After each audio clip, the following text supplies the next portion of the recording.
Hallelujah.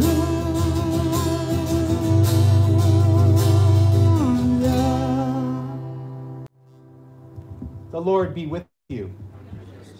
A reading from the Holy Gospel according to Matthew.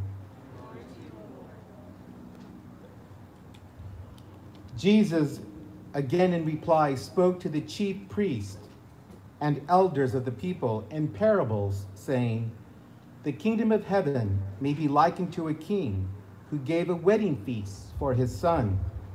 He dispatched his servants to summon the invited guests to this feast, but they refused to come. A second time, he sent other servants, saying, 'Tell those invited, behold, I have prepared a banquet. My calves and fattened cattle are killed, and everything is ready. Come to the feast.' Some ignored the invitation and went away, one to his farm and another to his business.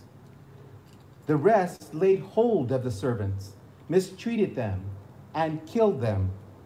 The king was enraged and sent out his troops and to destroy those murderers and burn their city. Then he said to his servants, 'The feast is ready, but those who were invited were not worthy to come.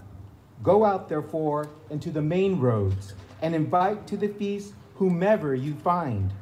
The servants went out into the streets and gathered all they found, bad and good alike, and the hall was filled with guests. But when the king came in to meet the guests, he saw a man not dressed in a wedding garment. And the king said to him, 'My friend, how is it that you came in here without a wedding garment?' But he was reduced to silence. Then the king said to his attendants, 'Bind his hands and his feet, and cast him into the darkness outside, where there will be wailing and grinding of teeth. Many are invited, but few are chosen.'" The Gospel of the Lord.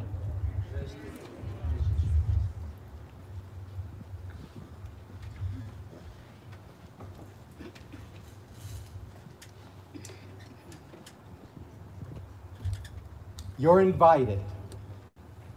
That is the word that I keep hearing when I read this gospel. You're invited. We're invited. In today's parable, Jesus continues to reach out and try to, in his own way, change the hearts of the elders and the Pharisees, those whose hearts were truly hearts of stone. And he gives them these parables to help change their hearts. Now, there are many times that we hear these readings at certain times in our lives. We hear these readings and they mean something to us at that point in my life or in your life. And that's okay, because God's word is living. It's always there to reach out to us when we really, really need it. When I read this gospel years and years ago, I could see back in those days, it was different for me back then, but it's just as changing and just as different for me today.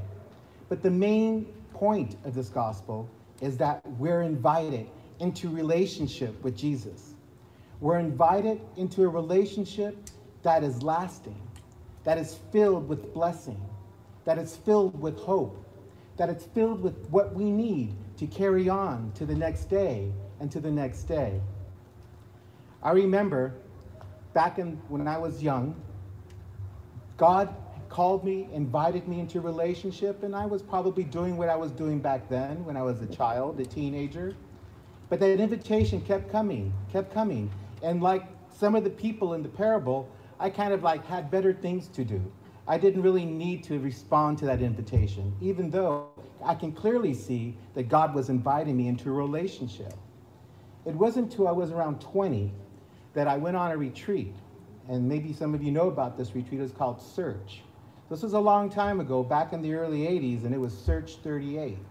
And it was at that retreat that I was invited to that I truly experienced a new faith that I never dreamt of before, where I truly encountered Jesus in a way that I accepted his invitation at that point in my life.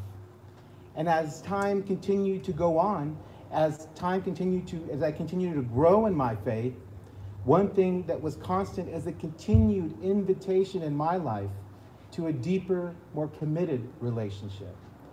I remember back in 2000, maybe in the early 2000s, as my kids were getting older, that I was always asked, would you consider being a deacon?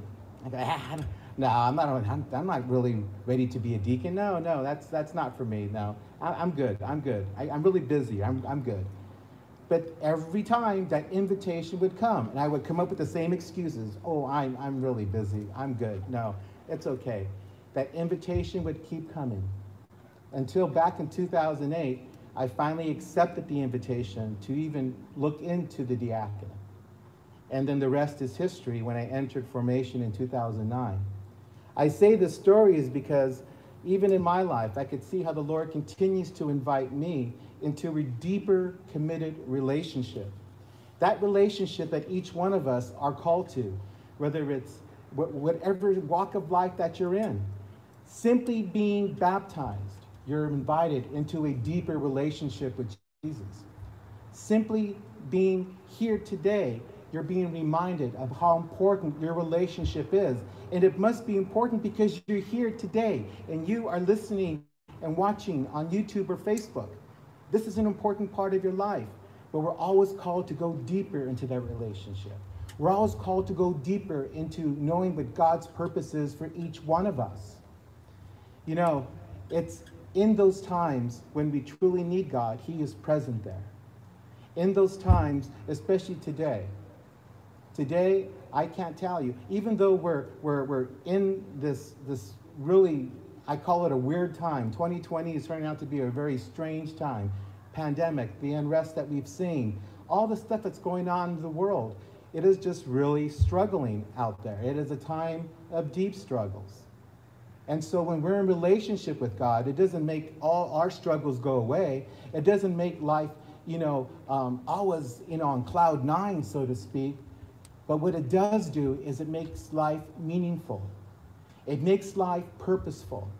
And when we go through these periods of distraction and of struggle and of pain and of suffering, the constant thing that we're invited to is relationship. And Jesus will always get us to where we need to go. So as we continue our Eucharistic celebration this evening, let us really focus in on our relationship with Jesus.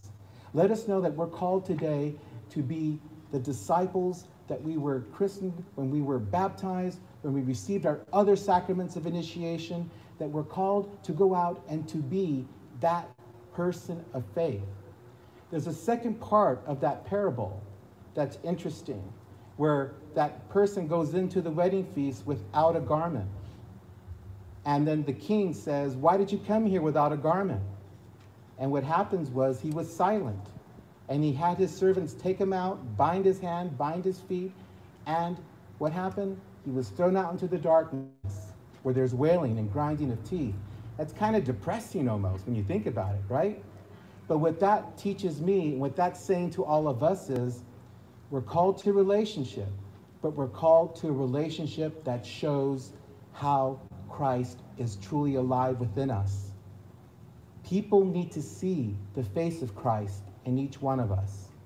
And if we work on that, and if we really reflect on doing that, God will help us every step of the way to make it possible.